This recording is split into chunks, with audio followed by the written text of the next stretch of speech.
到东海岸，除了吃喝玩乐、看山看海，还可以体验净滩，为大自然做一点事情。来到东海岸海贝工具包合作店家填写借用表单，就可以拿取一份海贝工作包，让您一边玩，还可以一边来做环保。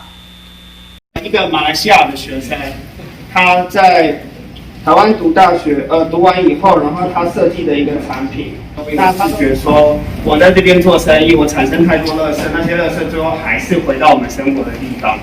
对，所以很多店家都愿意去帮你做这个动作。来到东海岸，除了吃喝玩乐、看山看海，同时也可以一同体验净滩，而且方法很简单，只要来到海贝工具包的合作店家，并扫描包包上的 QR code， 填写借用表单，就可以领取一份海贝工具包。这就是我刚刚所说的海贝工具包。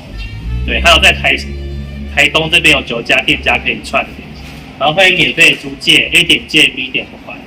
对，然后就是带这个东西去旅行之外呢，可以顺便捡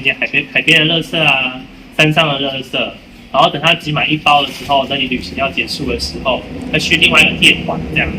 像我们店还的话，会有一个海贝工具包的奖励，就是1盘热炒菜。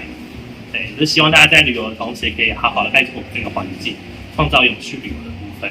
海贝工具包合作店家新增到了11家，从金轮、都兰、龙藏、都历都可以租借，也欢迎民众一起来动手净滩，集满1包垃圾，还可以得到店家的惊喜小礼。记者陈安如综合报道。